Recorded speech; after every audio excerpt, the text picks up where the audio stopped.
So a couple of weeks ago I made a video entitled The Importance of Lucid Dreaming, and in that video I spoke about why I deemed lucid dreaming important and how I felt there needed to be more research into the potential therapeutic benefits of lucid dreaming.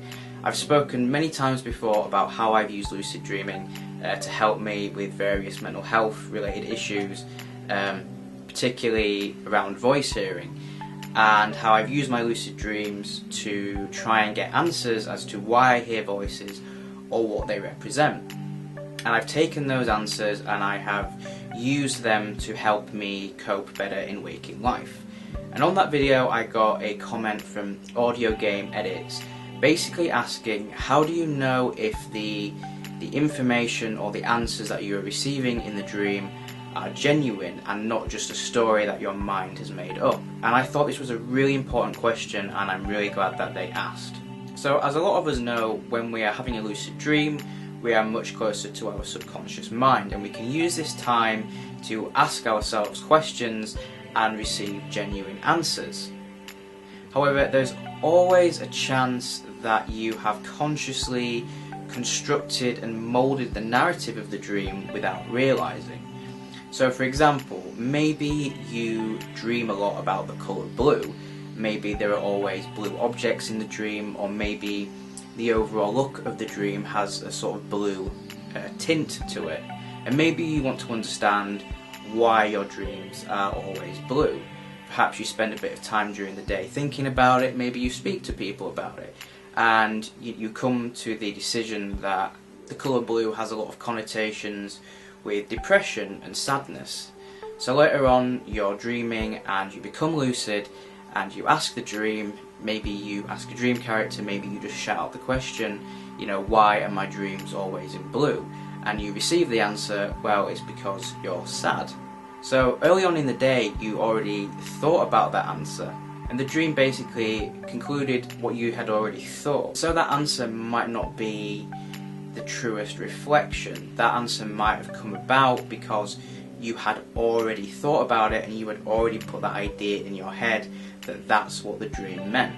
To go a little bit deeper, dissociative identity disorder, or as most people might know it as multiple personality disorder, has always been a very controversial diagnosis, and even in the medical field, the psychiatric field, there's still a lot of people who don't really know much about it or even believe that it exists.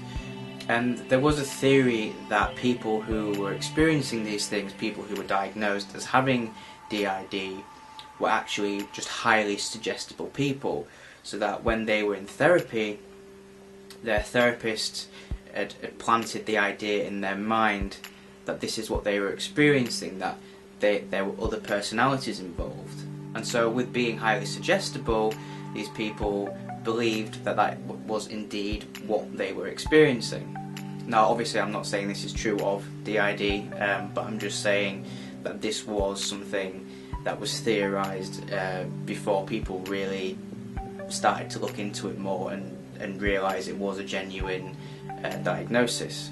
So again, if you're someone who's highly suggestible, you might take in information from places, and instead of critically thinking about it, you'll take that information and you'll believe it.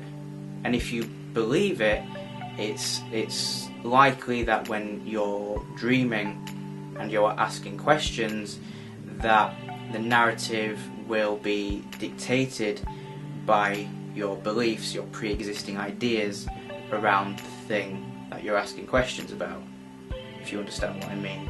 So my answer to Audio Game Edits is, for me personally, the answers that I received made a lot of sense, and I had repeated the same dream a few times to see if the answers ever changed, and if they did change, what about them changed, and what about them stayed the same. Also as well, it made a lot of sense to me, the answers. I was able to kind of sit down and think about it when I was awake, and analyse it and come to the conclusion that this information that I received personally was a true reflection. And again, this is another reason why I think it's important to actually do more research into this. At the end of the day, this is only my experience that I'm talking about. if you are searching for an answer within a lucid dream, I would suggest that don't take the first answer as the answer. To keep experimenting and to keep trying to ask the same questions and to see if those answers ever change, and to sit down during the day and go over those things and to really analyse them and see if it fits, if it makes sense, or if there is anything that you might have been doing or thinking that could have influenced the dream and given you an inaccurate answer. So I hope that answered the question, and I hope it's given you guys something to think about. As ever, thank you very much for watching. If you do like the video, then please hit the like button and don't forget to subscribe. You can also support me on Patreon if you like. It's not only this channel that I run, but my art channel and also my art page on Facebook. That's kind of my main thing. But thank you very much for watching, guys. I've been Max, aka the Rah Rah Rabbit, and I'll see you in the next video.